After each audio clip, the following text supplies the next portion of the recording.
Hey, now it's the Rob from 106.1 KISS FM here with my broadcast colleague, Eric Cornish from WKDQ, here once again with the Enhancement talent, talking all things wrestling, and we appreciate you always giving us your comments, whether it's at our Twitter, which is at the eTalent, our email addresses, you'll find those at the bottom of the screen, and subscribing to our channel and commenting. We always appreciate that, and that's kind of what we're going to do today, Rob. We have been getting a good bit of feedback from you guys. We appreciate it. And today we are opening up the Enhancement Talent mailbag.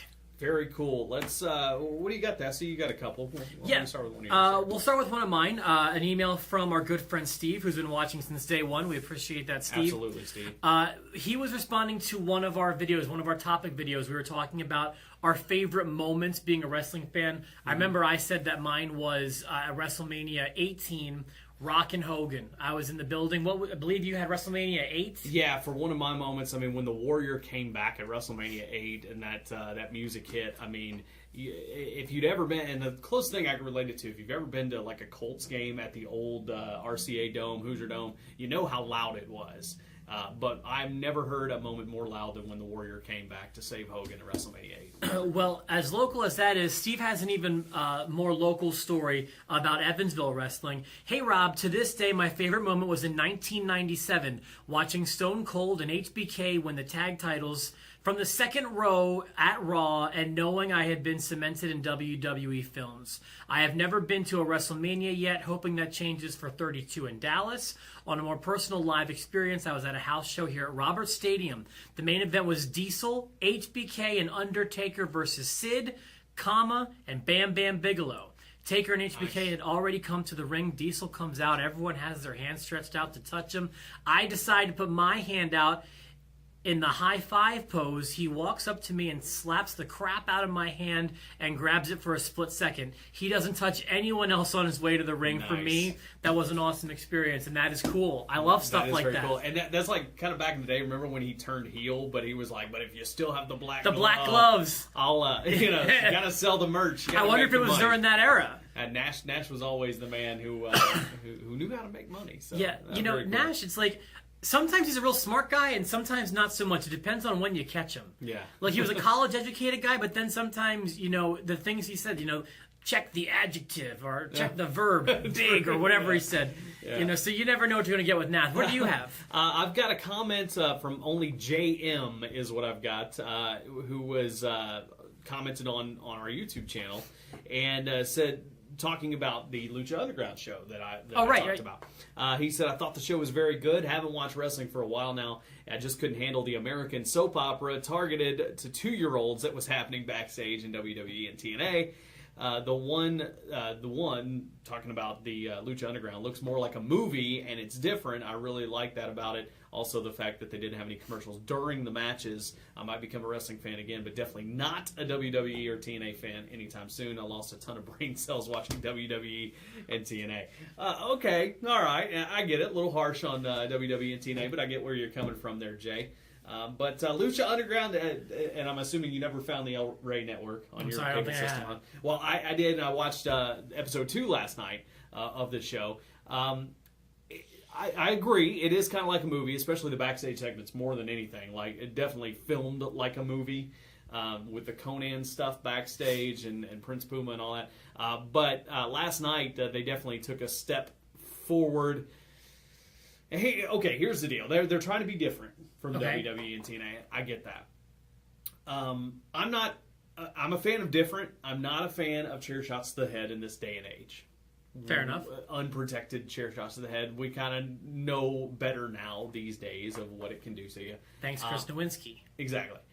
I'm not a fan of men beating up on women either, as you also know. So that being said, I'm definitely not a fan of unprotected chair shots to the head from a man to a woman. Really?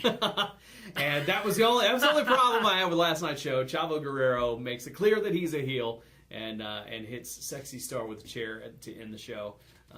Didn't like that, but I will say the rest of it was well done. Again, a great tag team match to open the show. The Thugs that jumped in on Johnny Mundo and Prince Puma the week before. They had a tag match.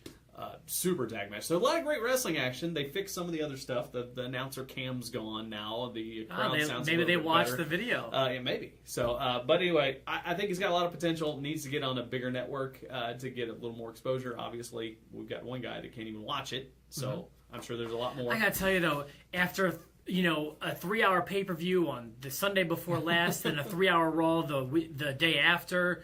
I still don't watch SmackDown or Main Event. Right. I don't know if I have time for El Rey. Well, but I tell you what, for a guy like Jay here who is fed up with WWE and TNA, cool. It's definitely an alternative, and maybe that'll kind of spark wrestling into a new direction. I wonder if someone like Jay. I wonder if someone like Jay would like the WWE network because it's focused on old stuff. Could appeal to someone like him. And also, Jay may have brought up a good point.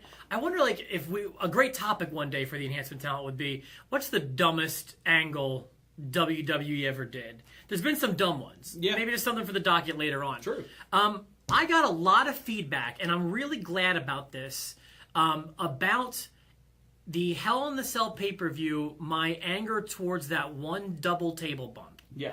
And everything I've been reading about it was praising it endlessly. I was so glad that people came out of the woodwork supporting me, and I will say, my intern Travis, who is a big wrestling fan as well, agreed with you. Hated it. It was too forced. It was too long of a build. It was not suspenseful. It was obvious. They might as well have had Christmas lights on the table. That both of them they were clearing it off. I thought it came off terribly. Joseph wrote me an email. The double table drop. I agree. Even my 7-year-old son, who thinks it is real, even noticed Ambrose fell on purpose. I agree. Damien writes, definitely agreed on the fall. Ambrose fell for no reason. LOL. In the ring, I agreed. The actual wrestling was on point, even with the divas. So he agreed with my opinion about that stuff. Mike on our Facebook page commented that he thought the double fall was stupid. I was glad to see people agreeing with me. I also want to shout out John, who on the video commented, this is how I follow wrestling now. Haven't watched Raw consistently in years, but I never missed the Enhancement Talent. John, we appreciate you watching those videos. Thank you very much. We'll try to keep you up to date on what's going on. I see where you're coming from, and as I said in that video, I agree. I think it was, you got to be safe in these days, kind of going back to the safety thing. Sure. But anyway, yeah, I see where you're coming from. It just didn't work for me. Sure. It could have been done differently. It could have not been done at all. I'd have been just fine.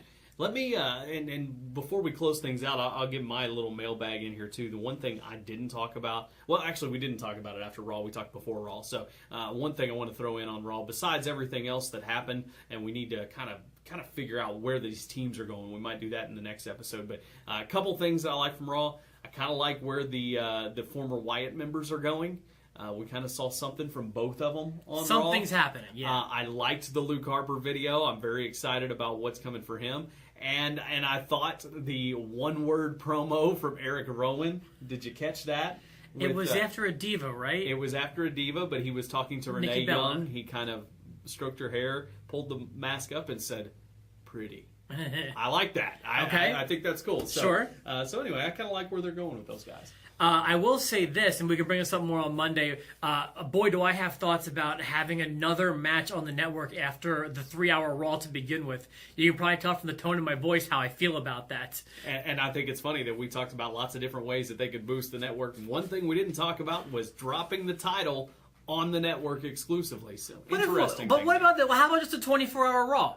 How about just 24 hours of Raw, USA, starting Monday at 7? Let's do it. Yeah, my goodness. I'm exhausted. Thank you for the emails. Of course, continue to email us, and we'll get another mailbag segment on very soon. We appreciate that at the eTalent. That's right, on Twitter, and also our email addresses, like I said, they're all down there at the bottom. Make sure you subscribe, and we'll see you next time on the Enhancement Talent.